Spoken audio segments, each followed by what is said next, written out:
What's up, everybody? Welcome to the Jake Fletcher Show podcast. I'm here to bring you guys a very special episode this week. I'm here with my very good friend of a long time, probably about a decade now. We're here with Billy, aka the Galactic Effect, Billy Dehorta. He's a music producer and most recently a contributor to a Netflix animated series, and also known as the Pixie Hobbit Goat. So we have a long history together back in the days when I was living in a warehouse and in the music industry. Billy was one of the people who was always coming around, helping us with stuff, contributing to the projects that we were working on, playing in the shows that we were producing since he was like a kid, like literally. And we've kind of grown up together, honestly, and we've toured together in the same tour van, which is a whole nother story, and played so many shows. We've been around the country and shared so many good times together. And I wanted to have Billy on because he's, like I mentioned, kind of recently broken through a certain barrier that a lot of musicians could probably learn from, which is he's actually gotten featured on a major production. And I figured that you probably have some wisdom that you could share with people out there, whether they're musicians or, artists, they make NFTs, whatever it is, creators of any type. You could definitely probably garner some wisdom here from Mr. Billy, the Galactic Effect. So what's up, Jake? Thanks for having me, man. So for anybody curious why he calls me Pixie Hobbit Goat, we're both huge fans of Lord of the Rings. And on top of that, I look taller in Zoom, but I'm really 3 feet tall. And we have known each other for a very long time. I also used to crash on his couch for free for a very long time. That's a detail I probably left out a bit. But yeah, I mean, we grew up really together in pivotal years in our early 20s. When I was 3 or 4 years old, you were in your early 20s.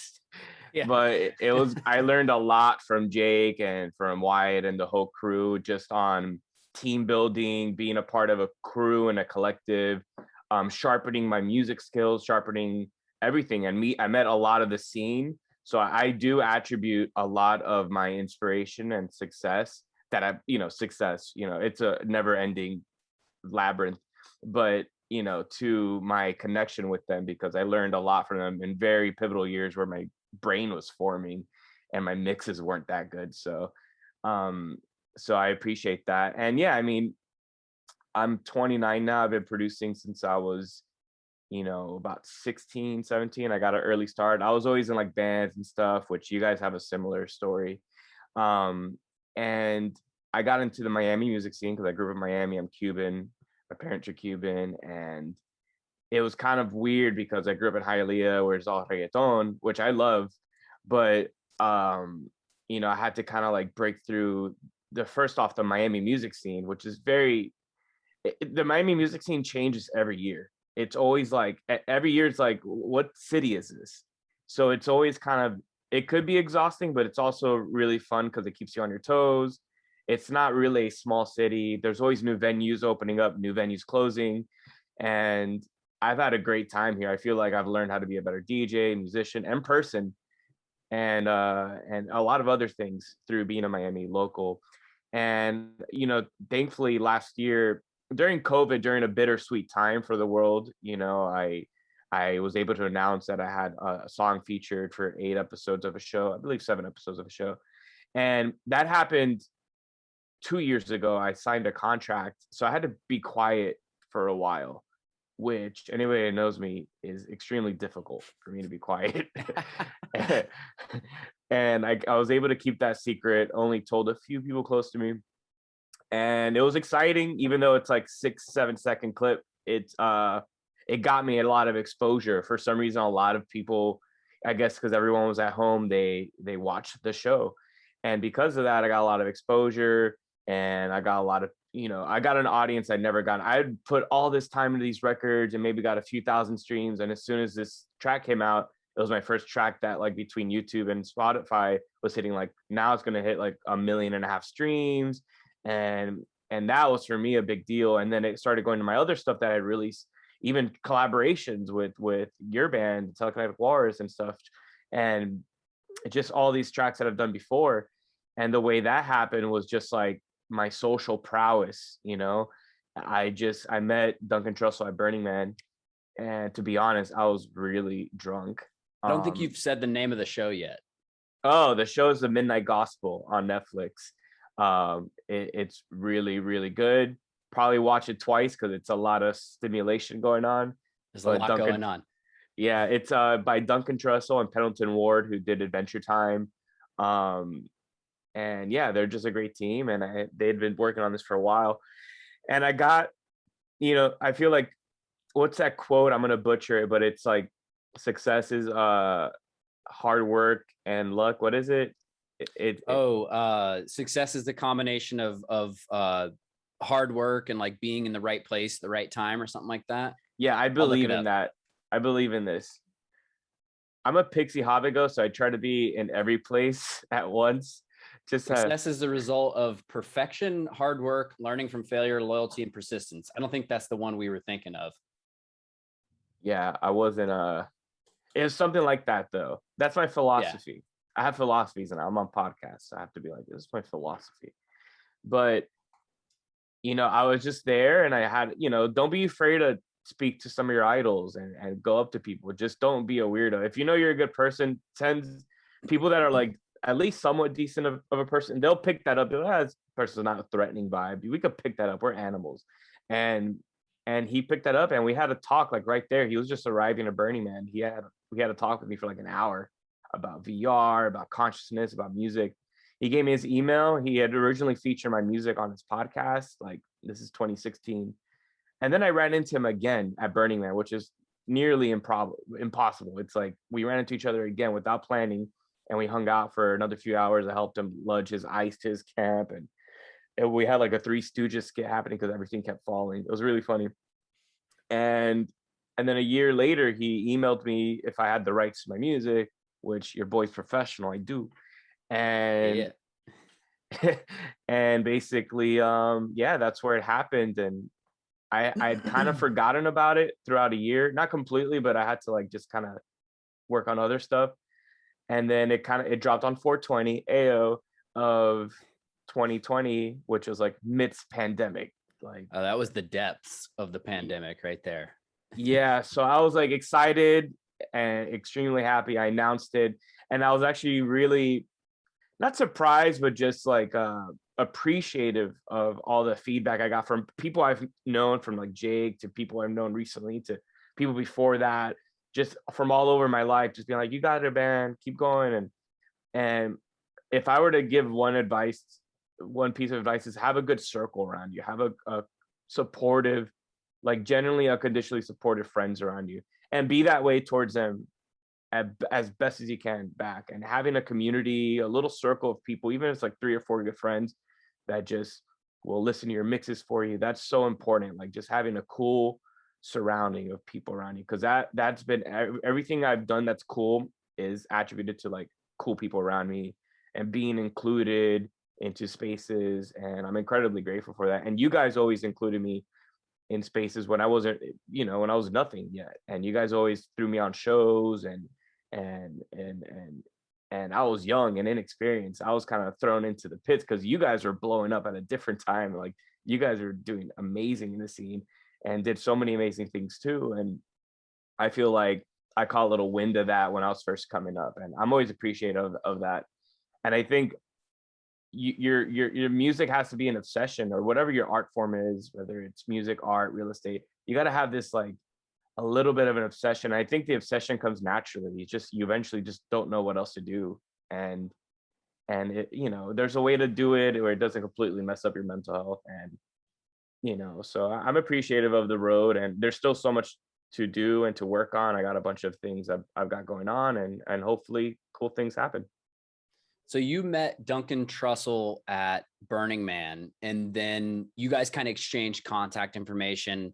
At that time, did you know he was interested in like featuring your music at all, or how did that come about? No, he wasn't. It was sort of happenstance. He had at Burning Man, he had mentioned, hey, can you send me your music via email and I'll check it out. And then he was like, oh, this is good because I'm doing a post Burning Man podcast and it'd be cool to include it. And he had emailed me, hey, I remembered our conversation. He actually like remembered and was like, that was really cool. And I thought about it throughout my weekend journeys. And that meant a lot to me because I had been listening to him on Joe Rogan for years now. And but in regards to the Netflix show, it wasn't necessarily planned. It was sort of like he was going through his library and the song fit the scene. And then he was like, oh, I know this guy.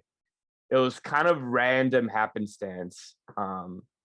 But that's life. I got a little lucky, but also I have my music and enough computers where the odds somewhat get in your favor the more your network. You got to build a network. I'm sure it's like real estate. You build a network and it's kind of like an out of nowhere thing. It's a snowball effect. Oh, success is the result of preparation and hard work. I think there are no secrets to success. It's a result of preparation, hard work, and learning from failure. I think I've heard preparation meets timing. Preparation, hard work, and being in the right place at the right time. I feel like that's something along those lines. But I bring that back up because, like you said, it was kind of like a certain element of luck. Like you were prepared for that moment. You had done the hard work up front, and then it was just a little dash of luck that brought it all together. Because otherwise, you still would have had the song. You still would have had, your fans. Now you have more fans, thankfully. But it's not like you became an artist in order to fulfill this opportunity. You were already who you were. You were already in your lane, so to speak, and your talent and your hard work and your determination and character and everything was recognized by somebody else who was executing at a high level, right? And so I think there's a lot to be said about that. There's a lot to be learned because, nothing is a guaranteed. Nothing is owed to anybody, right? We have to always be focused on our craft. Like you said, be a little bit obsessed. And then ultimately things are going to work out the way that they're meant to is how I feel, and like what's meant for you will be for you kind of thing, and, going back to kind of those early days, I've told you this before. When I first heard your music, I was like, the fuck is this? Like I was like, he's doing interesting stuff and he, he's obviously creative and talented, but like the arrangements are like all over the place. And like your songwriting ability hadn't quite developed yet. Right. No, you were making dope sounds, but you were trying to figure out how they fit together still, And what was really cool for me personally as a fellow musician was watching your development over the years and how like sort of your songwriting skills became more polished, and smoother and more well-rounded. And, dude, like the last few live shows I've seen from you, I couldn't even believe like what I was hearing and experiencing was the same, kid who was running around wearing loincloths in the old warehouse, and like making music that I was like, the fuck is this, And, I think that Wyatt was your first biggest fan.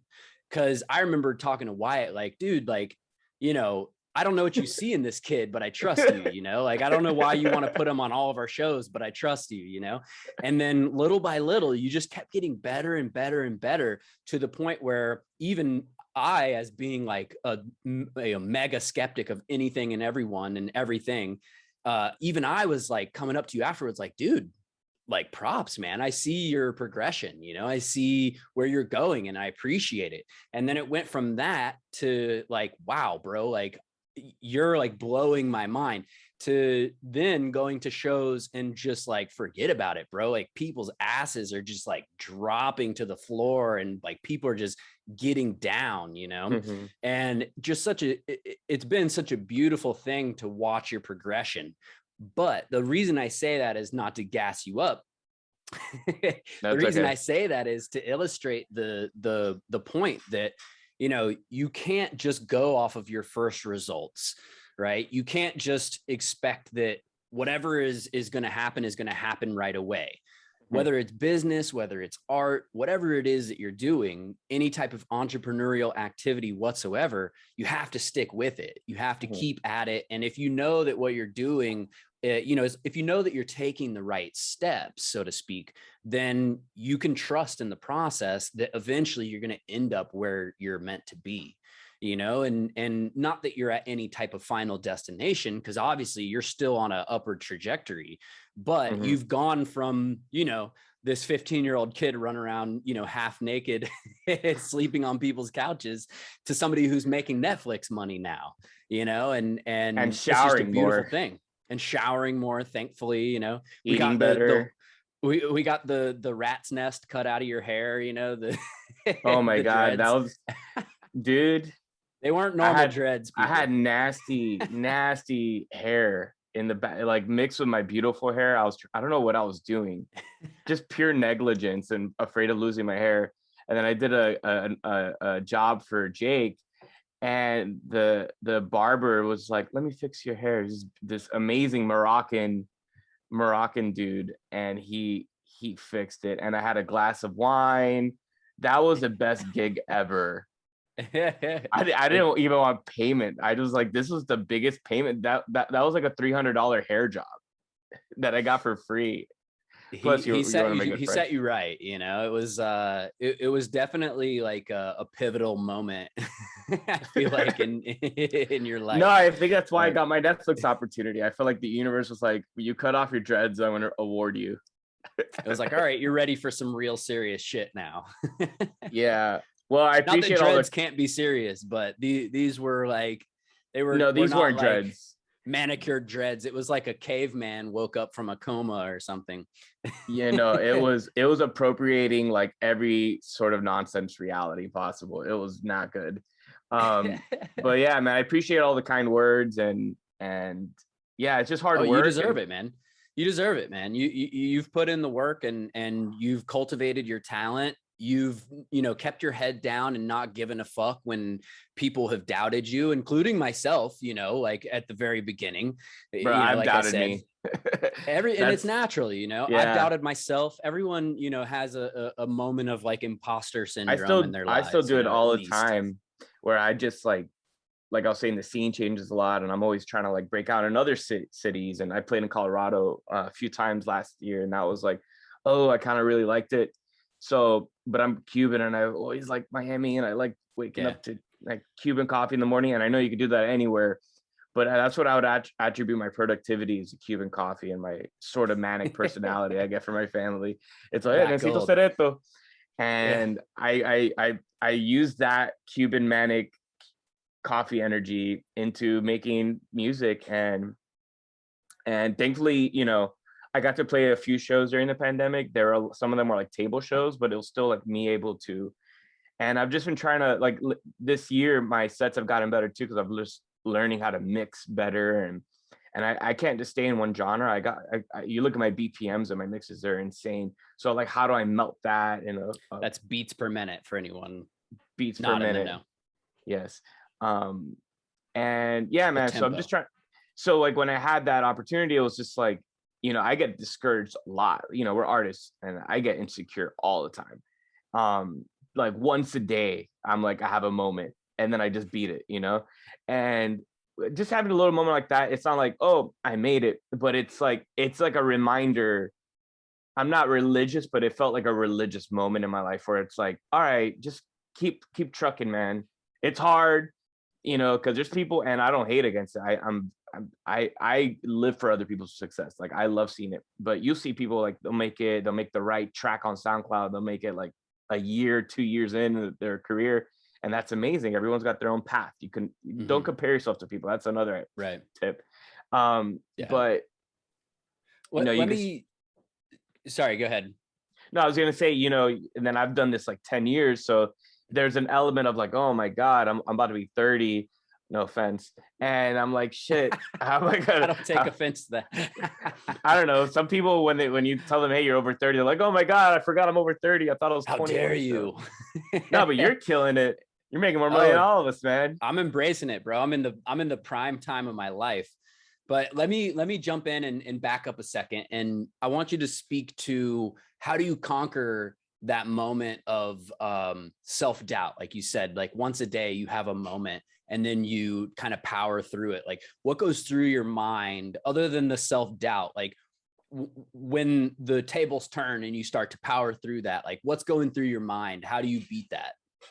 Well, I do. Well, most of the time I beat it, and I just think about all the cool things I've done in the last few years and my own journey, and then I hype myself up. You got some type of your own, like, you got this. Like I start like David Goggins in my head myself, and then I go on this new thing I do. I go on super long walks, like miles, and it's kept me a little bit in shape. And I put on a podcast or music that inspires me, and it'll get me out of my state. I'll put on some film music, and it kind of helps. Sometimes I don't beat it, and I'll be like a little bit depressed for bedridden for a few days, but it's also sometimes good rest. And I come back like, you need there's ebb and flows. So as artists and with anything else in life, those ebb and flows could be a compliment to your journey and your music. You just gotta like ride them and kind of take it with ease. I used to get so much anxiety and like panic attacks from those ebb and flows. But man, you might have a slow month, a slow year, and then you might have a year that's just like crazy. I've had slow years, slow months, slow days, but you also have to look at the bright side. And like, we're very privileged people. We're very healthy. We live in a first world country. We get to eat, enjoy company. We have a healthy family. Like, we have so much that so many people don't have around the world. And I've just been thinking about that more lately, especially after the stuff in Cuba and stuff around the world, and seeing what Haitian immigrants have to go through right now too. I'm reminded that, hey, even though I didn't grow up, wealthy, I grew up pretty poor and working class. I grew up with everything I ever needed. And that's enough for me to be like, let me just conquering the inner bitch, like, why am I bitching that much inside my head? Let me put some things into perspective. And that's not to fix depression or anything, but it helps a little bit in some moments to be like, you're good, man. And you're good looking. So enjoy it. So tell me now, after you've had this, the biggest opportunity of your life, so to speak, right? Mm-hmm. What's your approach to capitalizing on that momentum now? How are you looking at that, and how are you approaching that? I'm trying to hack the algorithms of Spotify. I drop singles constantly, which has been a fun exercise. After the song Augmenter, which is the song that was featured on the show, got picked up, I started dropping a bunch of singles, and some of them have done really well, some of them haven't. But just seeing the algorithm, learning about Spotify for artists and trying to get on the playlist, uploading more YouTube videos, I got really into making lo-fi beats because, a lot of the strenuous festival or psychedelic stuff takes a little while. And I'm getting, like, with the album I'm working on right now, it's pretty technical and there's songwriting into it. I want to do some, like, an album. But sometimes I just want to work on a beat for a few hours and just put that online. And lo-fi allows me to do that. And some of my lo-fi songs have done almost as well as my Netflix song. And so I'm trying to, like, be a little bit of a chameleon and work in different genres. I've done some rock stuff, some soul. So just to kind of exercise my songwriting abilities, my mixing abilities, my, vocal processing is like the hardest thing to mix. So I want to try to get better at that all the time. So one way I've tried to capitalize off this opportunity is just by being consistent afterwards with music and having, like, genuine engagement. I have people that hit me up on Instagram all the time. Oh, I found you through a show, from all over the world, different languages. I've had to use translators, and just, I've actually made some friends from this, like friends from Turkey, friends from Spain, friends from a lot of Brazilians got into my music. I think it's the biggest music market in the world, actually, besides, America. But I think it could be even bigger. Like, Brazil's a huge market for electronic music. And I've made a lot of fans from that. So having engagement with them. So when I do release something, it's like, hey man, check this out. I'm also gigging as much as I can, even if it's like I have to cut my rate a little bit just to keep that. I don't want, like, my car to get old. You know what I'm saying? Like, I want to keep the oil fresh, and I want to just keep going, building the network. And obviously now have this in my resume. So you best believe I'm using that wherever I go. I go to the grocery store. Hey, can I get a discount on this? You know, have you ever seen the show? You guys got Netflix? Like if I see a guy with a tie-dye shirt, I know for a fact he's heard my song already. Just because everyone. So what do you do? How do you approach like people and initiate a conversation? Like what's your mindset in what's your goal in doing that? Usually, I don't know if it's from an inner deep childhood insecurity, but usually I like to make people laugh or just my natural goofiness. So if I can make a person, tactic. I make people laugh and they tend to be comfortable with that. And then from that, I'll bring it up. Like if we talk about, oh, what do you do? And then I'll bring it up. I'll bring it up pretty quick into conversation. Hey, so just so you know. And then it's like, they're like, oh, snap. And then it's kind of like an instant, it's like you get an instant fan, you know, because everyone that's watched Rick and Morty tends to have watched the Midnight Gospel.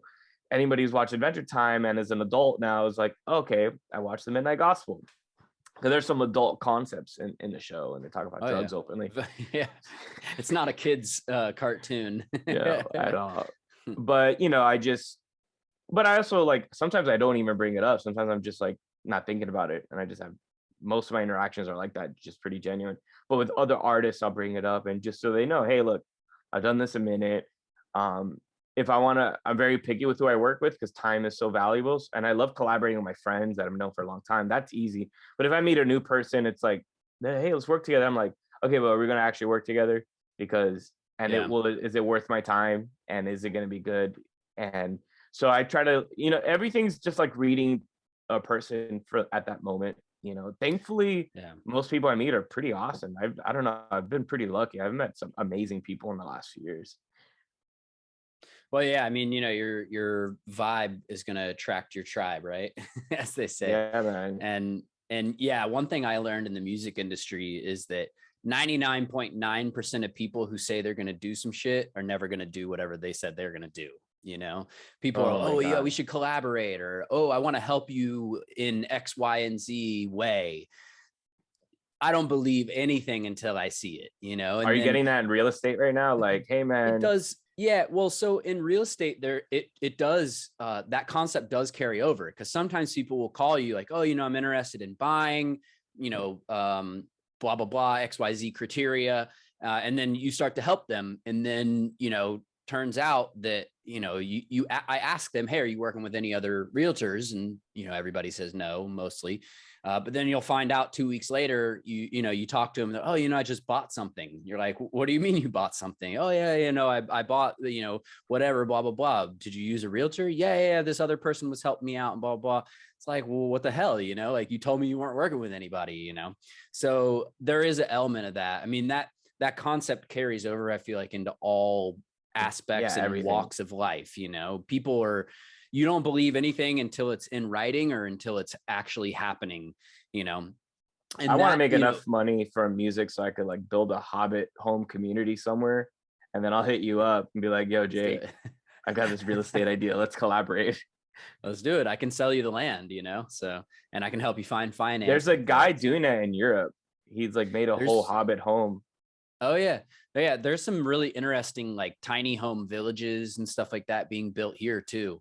Perfect. But yeah, let's do it. But yeah, that kind of made me think, you know, in terms of not believing anything until it happens or until it's in black and white, you know, in writing. Those experiences that I had in the music industry early on, realizing that like everybody's going to say they're going to do some shit, but almost nobody actually will, taught me two things. Number one, it taught me that the people who actually show up when they say they're going to and do what they say they're going to do, and the people who, you know, the people who are actually producing like whatever it is and actually following through are people that you want to know. They're people that you want to connect with, you know, people of their word. And then the other thing that it taught me was always have a contract. You know, no matter what it is that you're doing, if you're performing a show, you know, if your music's being featured on something, obviously, if you're selling or buying real estate, you know, you always want to have things in writing. Those are like the two main things that I learned from that experience, those experiences, rather. And I'm curious, contractually speaking, since I bring that up, because there's different ways to get paid as a musician when your music gets featured. There's something called a work made for hire, which is basically, hey, Billy, I'll give you $1,000 to make me a beat. And, you know, you make the beat, I give you $1,000, and, you know, it's my beat. Essentially, you no longer own the rights to it. I can do whatever I want with it, and you don't get any royalties. There's also, you know, hey, you're going to get whatever X percent of royalties. And a lot of times there'll be an upfront fee as well. Like, hey, I'll give you, you know, $500 to come into the studio and make a beat with me. And then you'll get, you know, 25% of the royalties, you know. Sometimes if you're a lesser known artist, there won't be that fee up front. You'll just get a royalty. But I'm curious, how did you approach kind of negotiating that with Netflix? What were your experiences with that? Did you learn anything from that? And would you do it the same way again? Yeah, I think I handled it pretty well at the time. I did some research since it was my first like licensing opportunity. I didn't want to like over ask like a huge price, and I know and the song had already come out years ago, which is also bittersweet because I have better mixes. Right. And thankfully I look back at that mix. Actually, they had asked me for stems and I couldn't find the stems for the life of me. So I was like worried about that. I was sweating bullets for a good week. I'm like, oh shit. So I had called Tony from Afrobeta because they've done some licensing stuff, and I asked for some advice. I had talked to my friend Nico Javan, who he's done stuff for like big modeling channels, and he's always licensing stuff. He's like a guy in the scene that people sleep on, I think, sometimes. So that guy's like done some, he's working on an album right now. I would check him out because he's got some really good ideas. So I asked close friends of mine for advice, and then I feel like I did everything pretty right and proper. It was Netflix, so they had like, I was in email contacts with like the music. I have all their emails: the music supervisor of Netflix, the contractual people, the people from the show, the animators, and I think I had to sign about 2 or 3 different contracts, but it was all really upfront. Netflix doesn't really pay royalties unless you're Beyonce. It's not like a Spotify where it's a pay for click. But I looked at it as an investment. I definitely got paid. I can't go into exact details. It wasn't anything like out of this world, but it was something enough where I felt like, okay, you know, for what I did. And I really like Duncan, and I was a fan, so I would have done it anyways. But I saw this as an investment too, for like my Spotify numbers and my streams. And I think I've made a lot more after from other platforms than I did from the actual Netflix, like just from my streaming and YouTube. You know, I made a lot more that I've never made in my life through a track that I made in like 2 days off, you know, old speakers. And so I did that. So I think I did everything right. I think when it comes to contracts, you really have to be careful. I had ran it through a few lawyer friends of mine, just like, you know, I trusted everyone for the most part, but that's not enough. You gotta be super, you gotta pretend it's like you're going through a divorce. Like, you gotta read everything. Everything's on the line. And so I feel like I did everything right. I had a few of my close lawyer friends read over the contracts. And if you're a musician, you're listening to this, or any sort of person, and you have a contract, make sure somebody else reads it, because chances are somebody's going to be better at you than reading it. And just make sure you get it read through. And once you feel comfortable, sign it. Don't be scared to ask, hey, can we change this detail? You know, the contracts for you to sign, like, make sure if there's anything you need to negotiate it. You know, most of the time they're going to want to negotiate because they want your music or your whatever it is. So I know you want to rush to the opportunity. We all do, and I've done it. But just negotiate based on what makes you feel comfortable, and be realistic. You're not, you know, if you're not Kanye, don't Kanye. You know, just sort of like be realistic. You know, like, know where you're at, and always check your pros and cons of a situation. I like to do that. What are the pros of this with anything? I'm like, well, should I eat this? What is the pros? And that's why I look at contracts. And I've never signed a like exclusive contract in terms of 360 deal. Like, I own the rights to that song, I own the rights. I make all the money from that song. They can't do anything with that song except I don't think another show could license it. And I got to reread it. I think there's a clause where I could license it to another show if I wanted to. I'm just not entirely. I don't remember. It's just been a minute. A lot of things have happened. Yeah. But Yeah. I would be for artists out there, especially beat makers, especially in the hip hop community, be careful with signing exclusive contracts or like labels, especially if they're like independent, even if they're major, but independent labels are like, I'm going to do this. I'm going to invest in you. Cause it ties back to what we're saying. A lot of people don't follow through on their word. And you combine that with a contract, not a good combination. Somebody who doesn't follow through with a word and there's a contract, you'll ruin time and years out of your life. So be extremely careful. Yeah. Read the fine print. Yeah. And so as far as live performances, how do you approach that from a business perspective? Because there's always this fine line as an artist when, especially, I mean, if you're an independent artist and, you're not signed to a label, and well, backing up a second for anyone also who I wanted to throw this in, a 360 deal is the record label or whatever entity gets 360 degrees of your income. So your merchandise, ticket sales, revenue from streams, et cetera, et cetera. So when you're saying, you've not signed a 360 deal, that's a good thing.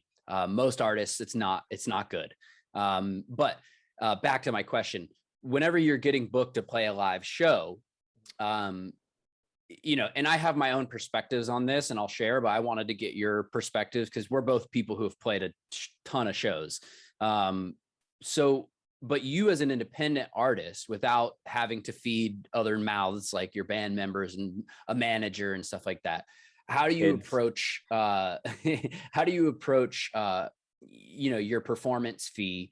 How do you approach contract negotiations? Do you always use a contract when you're doing live shows? And how do you approach those live performances from a business perspective? If it's something very, like, let's say it's a very big deal in terms of format, like if it's a music festival, I will do a contract, very basic contract. And I've played I will be honest, most festivals I played, I have never done a contract. Most shows I've played, I haven't done a contract. I've been pretty lucky. I've always been paid. I tend to, it's, in the Miami music scene, it's a little different for me because I know every one of the mothers. So I have this personal relationship with them. And I do, like, based on the show, I negotiate different fees. Like if it's somebody I want to open up for that I've always wanted to open up for, I'll probably do it for a little. I'll probably, like, and if it's a close enough friend, I'll negotiate it. I get paid for every show, but I negotiate it more. If it's somebody who I don't know as well, and I don't have this built-in trust, like, with Ray, I've known Ray for Moksha for a very long time. So we don't do stuff like that. We just kind of like, we trust each other. With other organizations that I don't know, who didn't see me come up, who are just trying to, like, hey, can I book you for this? I will sign I'll do a contract with them. It just depends on the formality of it. It really depends on the scenario. My philosophy for myself has just been kind of read the room. And since I'm still coming up, I need to just, if it's a super formal, big deal thing, I will do a contract every single time. If it's somebody I trust and love and I've worked with 10 plus years, I'm going to probably not ask for a contract. And until somebody breaks my trust, I'm not going to worry about it. But so far I've had pretty good luck with it, and sometimes I do my own events where I book my friends. I don't do contracts. It's kind of like door deals, Miami stuff. So in Miami, I don't usually do contracts, but in other, like when I play out of town, I usually do contracts, like with other festivals. So it just kind of like, I'll do both ways, just depends on the show. Yeah, I'm a firm believer in always using contracts, even with friends, even with people I've done shows with a million times, because I find that the contract has a certain element of, it adds a certain element of validity. Like, yeah, we might be best friends, but I'm a professional, and you're going to be treated more professional when you have that, agreement in ink. You're so right. But it can be awkward, it can be awkward. And I remember some relationships where people be like, oh, we want to book you guys. And I was like, all right, well, we're using performance agreements now.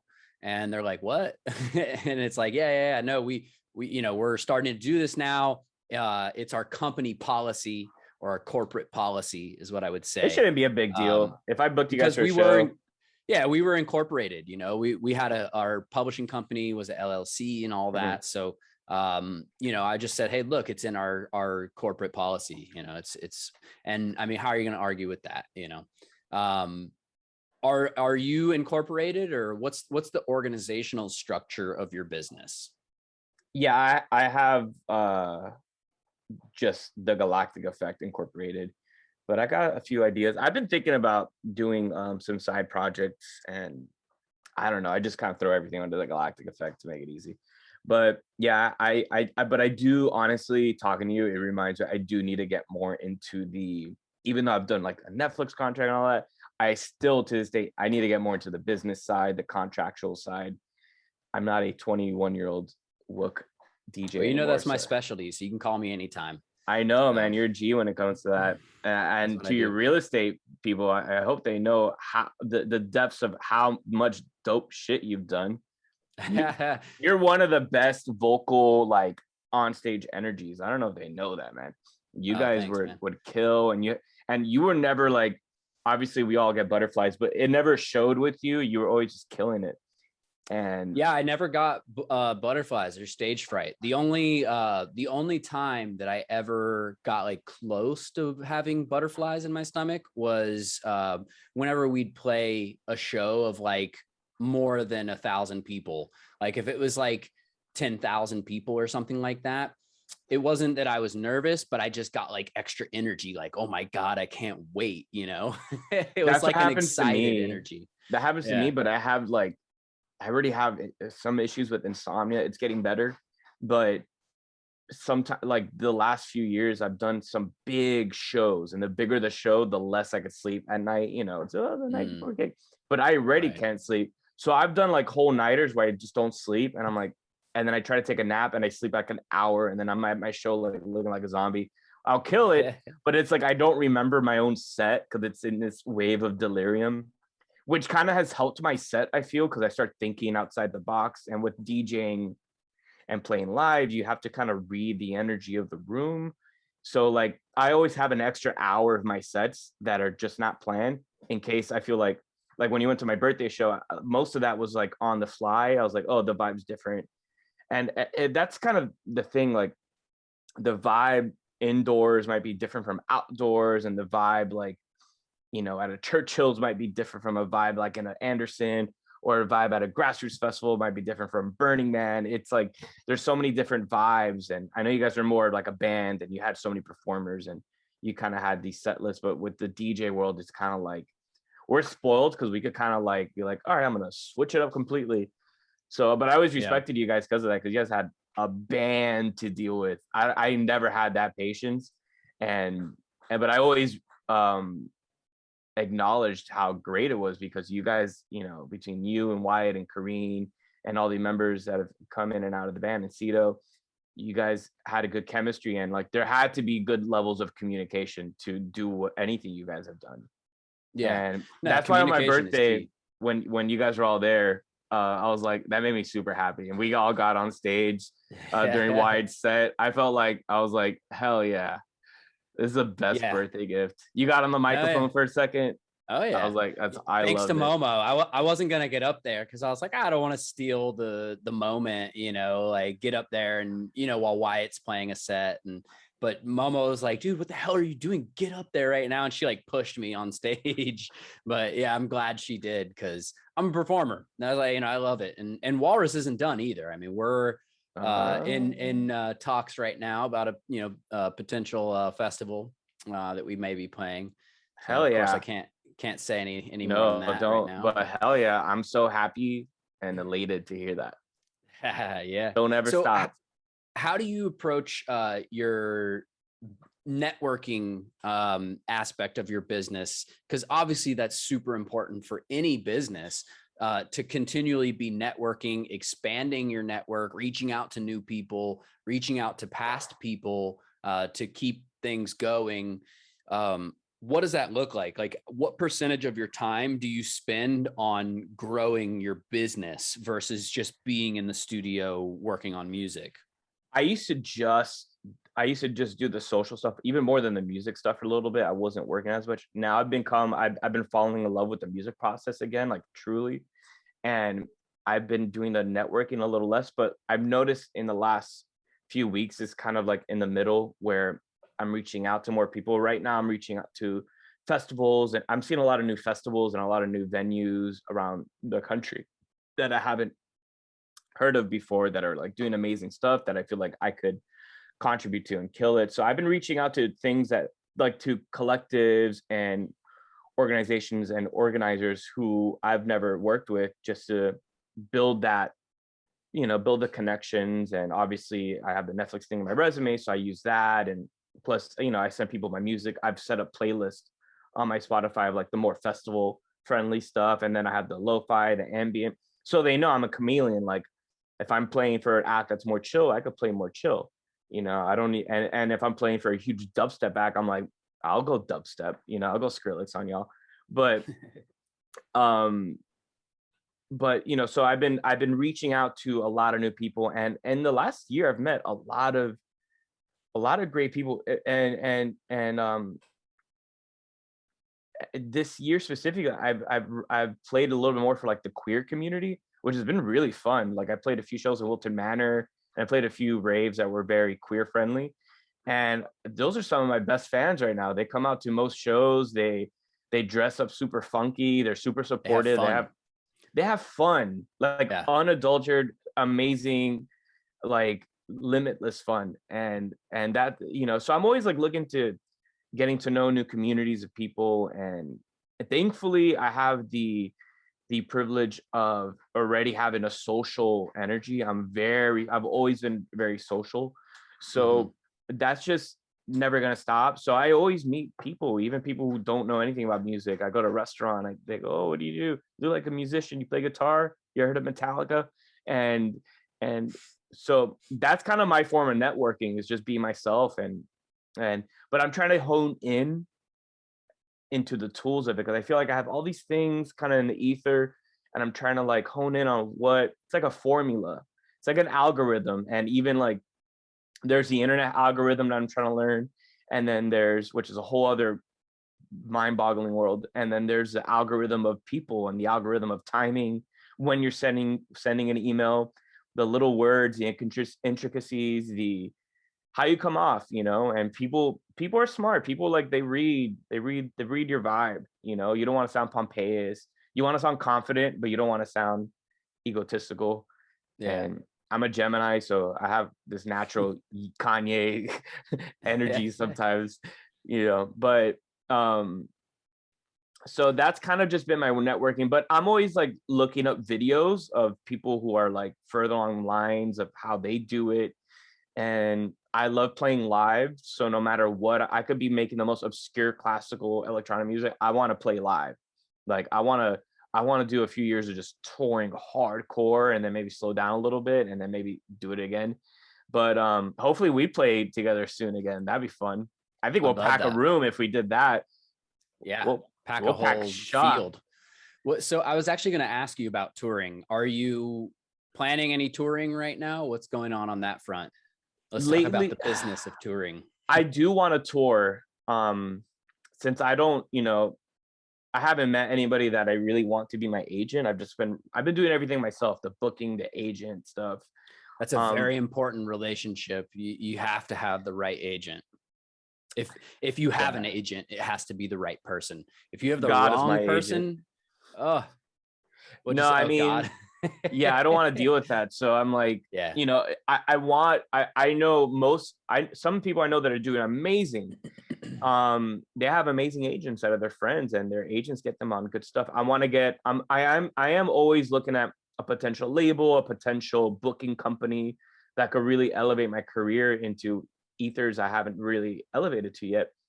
But I'm doing that right now actively, honestly. And regarding touring, I want to tour. Right now, I'm putting feelers out into new venues, new festivals, new areas. And if enough kind of happen, then I could build a tour around that. Since I'm like a single act, even though I collaborate a lot, I'm like one person. My shows tend to be isolated. Like, oh, I'm flying to Atlanta or I'm flying to Colorado. I'm actually working on a potential Atlanta booking right now and a potential Colorado booking. It's just kind of all, in the depths of communications and email stuff. But yeah, I mean, honestly, I'm down to tour whenever. I work from home and I'll tour tomorrow. Somebody's like, hey, go on tour. I'm like, all right. Do you fly or drive? Most of the time I've flown, but I've driven some. Like when I played Atlanta last year, I drove. And I think the last time I did a big driving tour was with you guys in the Hobbit Hole. And that was awesome. I'll do it again. Let me know about a Hobbit Hole. Part two. The Hobbit Hole, for everybody out there wondering, because nobody knows unless you were there. It was the floor of the van, basically. We had a Ford E350 with you have the 4 rows. We had the back row out because we had our gear and suitcases and stuff. And then so we had 3 rows of seats, benches, and each bench had a band member. And then you had, the 2 seats in the front had band members. And so since we didn't have any other space, but Billy was coming with us, he commandeered a little space on the floor of the van that only Billy could have fit in. Because like you mentioned, he's 3 feet tall. Pushing it, yeah. Pushing it on a good day. When I'm doing yoga, I'm 3 feet tall. Wearing platforms. And we did how long? We went all the way up the East Coast and then we parted ways in, what was it, Chicago or? No, we went all the way to Seattle, all the way to LA. Oh, and wow. Then so LA, we parted ways. Halfway around, a halfway loop around the country with you in the Hobbit Hole. Yeah, we met up in New York. New York was super fun. Okay, that's right. Yeah. I had done a show in Atlanta. I think I'd done 2 shows in Atlanta. And then we met up in New York.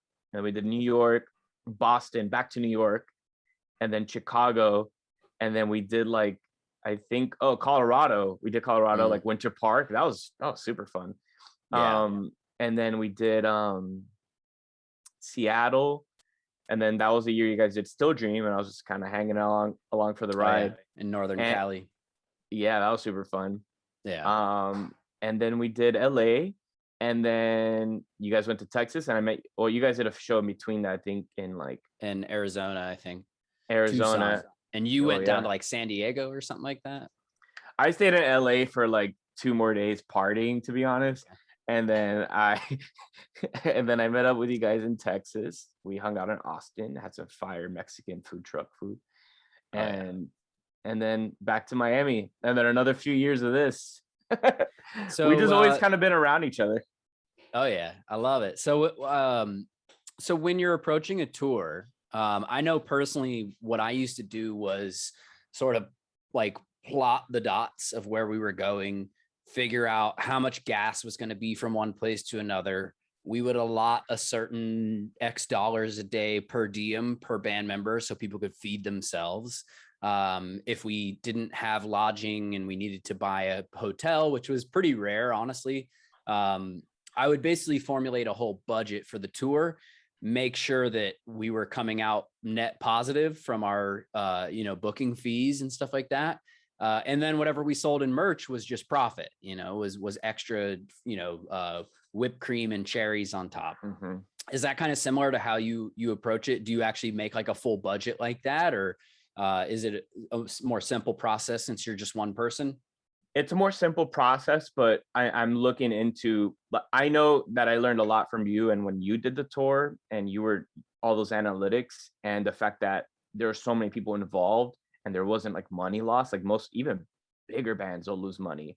And you guys did it right. And I think the merch helps a lot. And we made more money every single time. Hell yeah. So I remembered a lot of how you did analytics. So when I do a driving tour, I'm going to do pretty much the same thing. I'm going to really go into the cost effective stuff.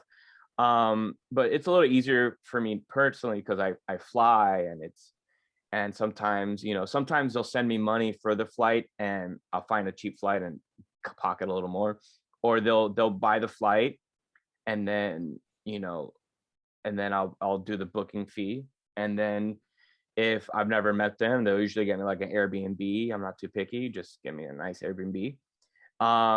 And if I know them a lot, if they have a huge home, I'm like, just host me in your home. We'll hang out. We'll share stories. Yeah. That's always fun. It can be hit or miss when you're going into somebody's house, though. I remember one time we ended up at a place where they had like so many cats and dogs and stuff, and like everything was infested with fleas.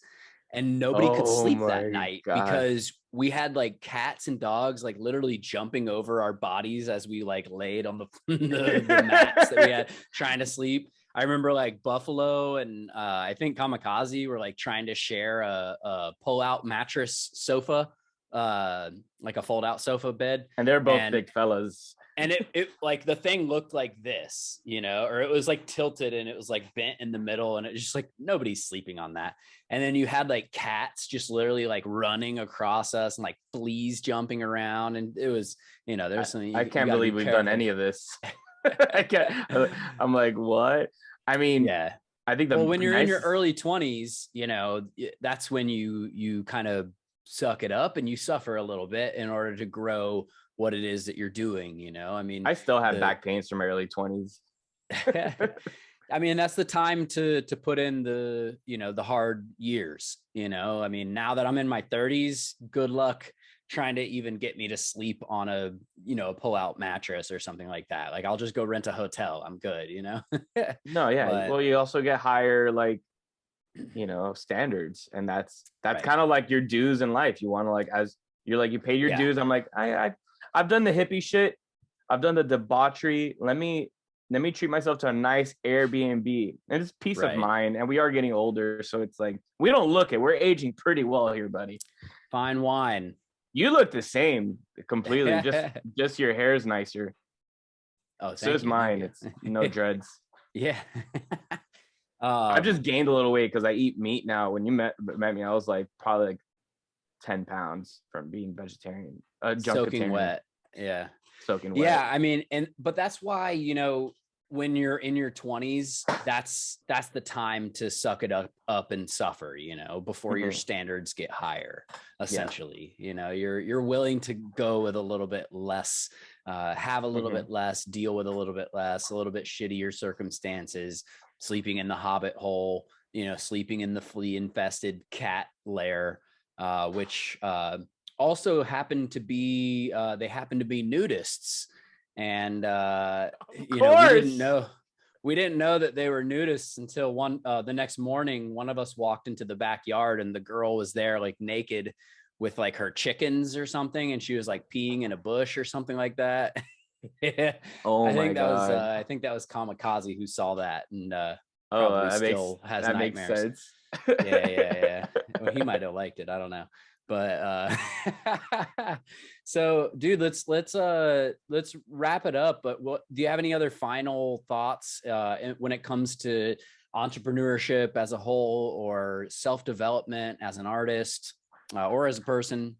Man, it sounds cliche, but life is truly short, and the older that we are getting, it goes by like this, and before you know it, we'll be 50.